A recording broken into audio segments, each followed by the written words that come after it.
The Silver Chair, Chapter 1, Behind the Gym. It was a dull autumn day, and Jill Pole was crying behind the gym. She was crying because they had been bullying her. This is not going to be a school story, so I shall say as little as possible about Jill's school, which is not a pleasant subject. It was co-educational, a school for both boys and girls, what used to be called a mixed school. Some said it was not nearly so mixed as the minds of the people who ran it. These people had the idea that boys and girls should be allowed to do what they liked. And unfortunately, what 10 or 15 of the biggest boys and girls liked best was bullying the others. All sorts of things, horrid things, went on which at an ordinary school would have been found out and stopped in half a term. But at this school, they weren't. Or even if they were, the people who did them were not expelled or punished. The head said they were interesting psychological cases and sent for them and talked to them for hours. And if you knew the right sort of things to say to the head, the main result was that you became a rather favorite than otherwise. That was why Jill Pole was crying on the dull autumn day on a damp little path which runs between the back of the gym and the shrubbery. And she hadn't nearly finished her cry when a boy came around the corner of that gym whistling, with his hands in his pockets. He nearly ran into her. "Can't you see and look where you're going?" said Jill Pole. "All right," said the boy. "You needn't start." And then he noticed her face. "I say, Pole," he said, "what's up?" Jill only made faces, the sort you make when you're trying to say something but find that if you speak, you'll start crying again. "It's them, I suppose, as usual," said the boy grimly, digging his hands further into his pockets. Jill nodded. There was no need for her to say anything, even if she could have said it. They both knew. "Now, look here," said the boy. "There's no good us all—" He meant well, but he did talk rather like someone beginning a lecture. Jill suddenly flew into a temper, which is quite a likely thing to happen if you have been interrupted in a cry. "Oh, go away and mind your own business," she said. "Nobody asked you to come barging in, did they? And you're a nice person to start telling us what we ought to do, aren't you? I suppose you mean we ought to spend all our time sucking up to them and currying favor and dancing attendance on them like you do." "Oh, Lord," said the boy, sitting down on the grassy bank at the edge of the shrubbery and very quickly getting up again because the grass was soaking wet. His name, unfortunately, was Eustace Scrubb, but he wasn't a bad sort. "Pole," he said, "is that fair? Have I been doing any of the sort this term? Didn't I stand up to Carter about the rabbit? And didn't I keep the secret about Spivens under torture, too? And didn't I didn't know and I don't care," sobbed Jill. Scrubb saw that she wasn't quite herself, yet very sensibly offered her a peppermint. He had one, too. Presently, Jill began to see things in a clearer light. I'm sorry, Scrubb," she said presently. "I wasn't fair. You have done all those things. This term."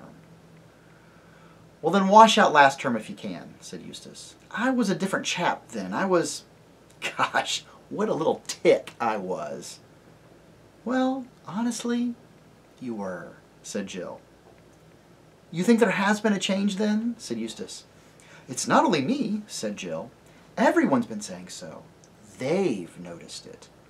Eleanor Blackiston heard Adela Pennyfather talking about it in our changing room yesterday. She said, 'Someone's got a hold of that Scrubb kid. He's quite unmanageable this term. We shall have to attend to him.'" Eustace gave a shudder. Everyone at Experiment House knew what it was like being attended to by them. Both children were quiet for a moment. Then drops dripped off the laurel leaves. "Why were you so different last term?" said Jill presently. "A lot of queer things happened to me in the halls," said Eustace mysteriously. "What sort of things?" asked Jill. Eustace didn't say anything for quite a long time. Then he said, "Look here, Pole. You and I hate this place about as much as anyone can hate anything, don't we?" "I know I do," said Jill. "Then I really think I can trust you." Damn good of you," said Jill. "Yes, but this is a really terrific secret, Pole. I say, Are you good at believing things? I mean, things that everyone here would laugh at? I've never had the chance, said Jill, but I think I would be. Could you believe me if I said I had been right out of the world, outside this world, last halls? I wouldn't know what you meant. Well, don't let's bother about worlds then. Supposing I told you I'd been in a place where animals can talk and where there are enchantments and dragons and, well, all the sorts of things you have in fairy tales. Scrub felt terribly awkward as he said this and got red in the face. How did you get there? Said Jill. She also felt curiously shy. The only way you can. By magic, said Eustace almost in a whisper. I was with two cousins of mine. We were just whisked away. They had been there before. Now that they were talking in whispers, Jill somehow felt it easier to believe. Then suddenly a horrible suspicion came over her, and she said, so fiercely that for the moment she looked like a tigress, if I find you've been pulling my leg, I will never speak to you again. Never, never, never, never.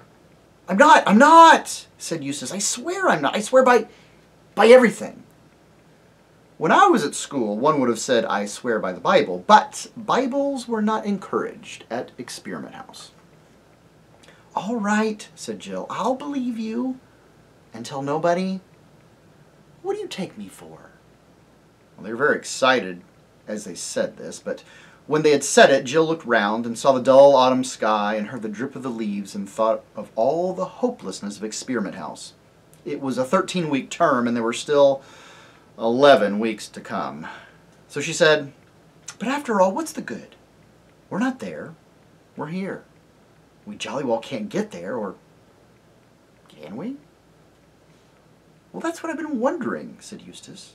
When I came back from that place, someone said the two Pevensey kids, and those are my two cousins, could never go there again. It was their third time, you see. I suppose they've had their share, but he never said that I couldn't. Surely he would have said so unless he meant that I was to get back. And I can't help wondering, could we... Do you mean do something to make it happen? Eustace nodded.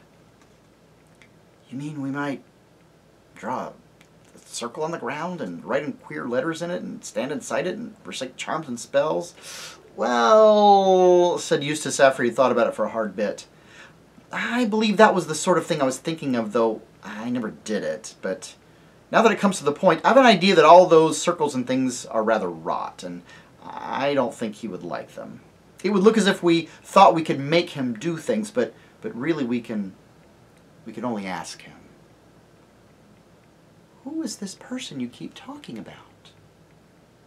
Well, they call him Aslan at that place, said Eustace. What a curious name. Not half so curious as himself, said Eustace solemnly. But let's get on. It can't do any harm, just asking. Let's stand side by side like this, and we'll hold our arms out in front of us with the palms down, like they did at Ramondu's Island. Whose island? I'll tell you about that another time. And he might like us to face to the east. Let's see. Where's the east? I don't know, said Jill. It's an extraordinary thing about girls. They never keep the points of compass, said Eustace. Well, you don't know either, said Jill indignantly. Well, yes, I do. If only you wouldn't keep interrupting. I've got it now. That's the east, facing up to the laurels. Now, will you say the words after me? What words? Asked Jill. Well, the words I was going to say, of course, answered Eustace. Now, and he began. Aslan, Aslan, Aslan. Aslan, Aslan, Aslan, repeated Jill. Please let us two go into... And at that moment, a voice came from the other side of the gym, was heard shouting, Pole? Yes, I know where she is. She's blubbing behind the gym. Shall I fetch her out? Jill and Eustace gave one glance at each other, dived under the laurels, and began scrambling up the steep earthy slope of the shrubbery at a speed which did them great credit. Owing to the curious standards of teaching at Experiment House, one did not learn much French or math or Latin or things of that sort, but one did learn a lot about getting away quickly and quietly when they were looking for one. After about a minute's scramble, they stopped to listen, and knew by the noises they heard they were being followed. "If only the door was open again," said Scrub as they went on, and Jill nodded. For the top of the shrubbery, there was a high stone wall, and in that wall a door in which you could get out into an open moor. This door was nearly always locked, but there had been times when people had found it open, or perhaps there had been only one time, but you may imagine how the memory of even that one time kept people hoping and trying the door, for should it happen to be unlocked, it would be a splendid way of getting outside the school grounds without being seen. Jill and Eustace, now both very hot and very grubby from going along bent almost double under the laurels, panted up to the wall. And there was the door, shut as usual. "It's sure to be no good," said Eustace with his hand on the handle, and said, "Oh, by gum," for the handle turned, and the door opened. A moment before, both of them had meant to get through that doorway in double-quick time, if by any chance the door was not locked. But when the door actually opened, they both stood stock still, for what they saw was quite different than what they expected. They had expected to see the gray, heathery slope of the moor going up and up to join the dull autumn sky. Instead, a blaze of sunshine met them. It poured through the doorway as the light of a June day pours into a garage when you open the door. It made the drops of water on the grass glitter like beads and showed up the dirtiness of Jill's tear-stained face. And the sunlight was streaming from what certainly did look like a different world, what they could see of it. They saw smooth turf, smoother and brighter than Jill had ever seen before, and blue sky, and darting to and fro, things so bright they might have been jewels or huge butterflies. Although she had been longing for something like this, Jill felt frightened. She looked at Scrub's face and saw that he was frightened too. "Come on, Paul," he said in a breathless voice. "Can we get back? Is it safe?" asked Jill. At that moment, a voice shouted from behind, a mean, spiteful little voice. "Now then, Paul," it squeaked, "everyone knows you're there. Down you come." It was the voice of Edith Jackal. Not one of them herself, but one of their hangers-ons and tale-bearers. "Quick," said Scrub. "Here, hold hands. We mustn't get separated." And before she quite knew what was happening, he had grabbed her hand, pulled her through the door, out of the school grounds, out of England, out of our whole world, and into that place. The sound of Edith Jackal's voice stopped as suddenly as the voice on the radio when it is switched off. Instantly, there was quite a different sound about all of them. It came from those bright things overhead, which now turned out to be birds. They were making a riotous noise, but it was much more like music, rather advanced music, which you don't quite take in at the first hearing, than bird songs ever are in our world. Yet, in spite of the singing, there was a sort of background of immense silence. That silence, combined with the freshness of the air, made Jill think they must be on top of a very high mountain. Scrub still had her by the hand, and they were walking forward, staring about them on every side. Jill saw that huge trees, rather like cedars but bigger, grew in every direction. But as they did not grow close together, and as there was no undergrowth, this did not prevent one from seeing a long way into the forest to the left and to the right. As far as Jill's eyes could reach, it was all the same. Level turf, darting birds with yellow or dragonfly blue or rainbow plumage, blue shadows, and emptiness.